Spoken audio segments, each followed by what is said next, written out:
Hello friends, this is Sonu. Welcome to सुन से सिखर तक। आप सबका स्वागत है नेक्स्ट क्लास में।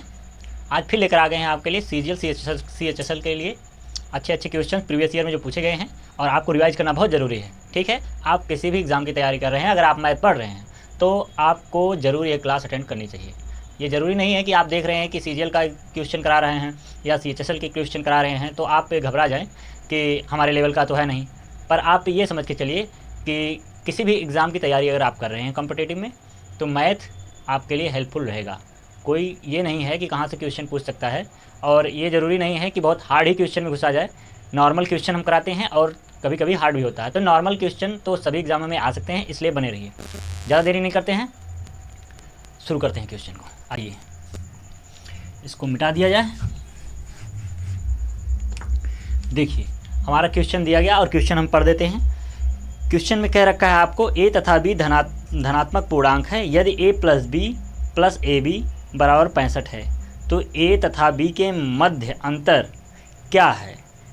a ब्रैकेट में दे रखा है a है और b छोटा है और उससे कम भी है, छोटा है और बराबर है 15 से। यही कंडीशंस बतानी है, तो आप किस तरह इसको लगाएंगे इसको देखिए। ऐसे ये जो है ज़रूरी नहीं है कि ये सीजीएल में पूछा गया है तो और कहीं नहीं पूछा जा सकता है।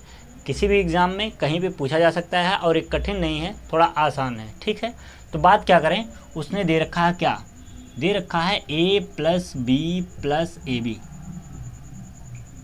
और इसको लिखा है 65 है।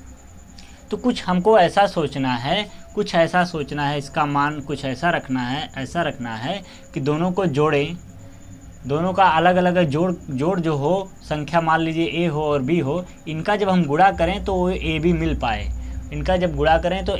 पाए, सब कहने का मतलब अर्थात ये है कि 65 लाना है तो कुछ ऐसा मान सोच लिया जाए जिससे 65 बन जाए।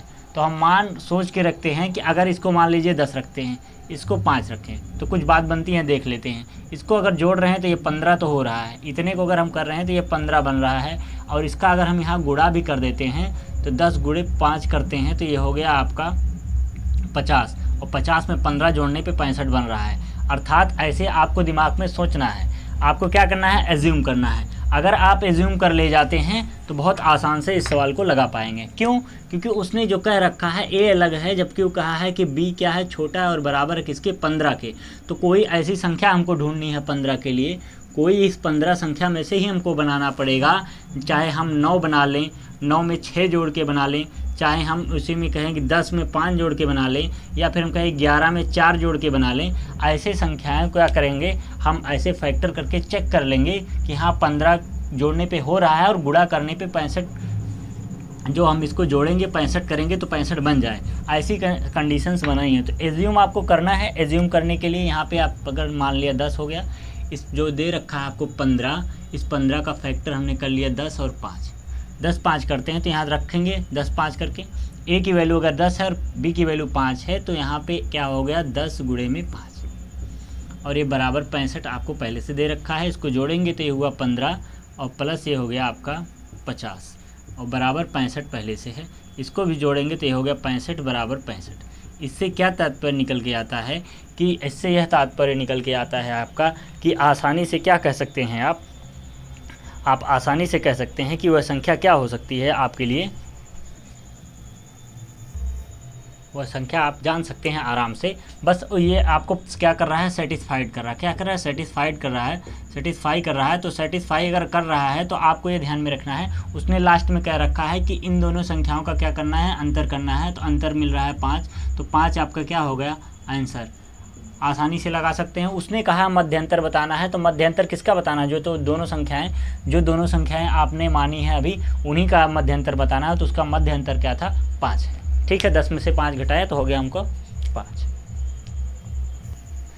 बात करें इस क्वेश्चन की, तो इस क्वेश्चन में आपको कह रखा है और दे रखा है, कह रहा है कि 54 से संख्या को विभाजित करने पर हम 86 भागफल के रूप में और 13 शेषफल के रूप में प्राप्त करते हैं। तो उस संख्या को ज्ञात करिए। तो सबसे पहले हम आपको सिखा दें, क्या सिखाया गया था, आपको बताया गया था कि भाज्य बराबर क्या होता है, भाज्य बराबर होता है भाजक गुणे भागफल धन शेषफल। ठीक है, ये होता है फार्मूला। और उसमें आपको क्या क्या मिल चुका है, इसमें आपको मिल गया है 54 मिल गया है जो भाजक के रूप में है, और गुणे में क्या आपको 86 जो मिला है वो भागफल के रूप में, और जो 13 आपको मिला है वो क्या है, शेषफल के रूप में। बताना आपको क्या है, भाज्य। जो भाज्य बताना है डियर, भाज्य बताना है, वही आपको आपका आंसर होगा।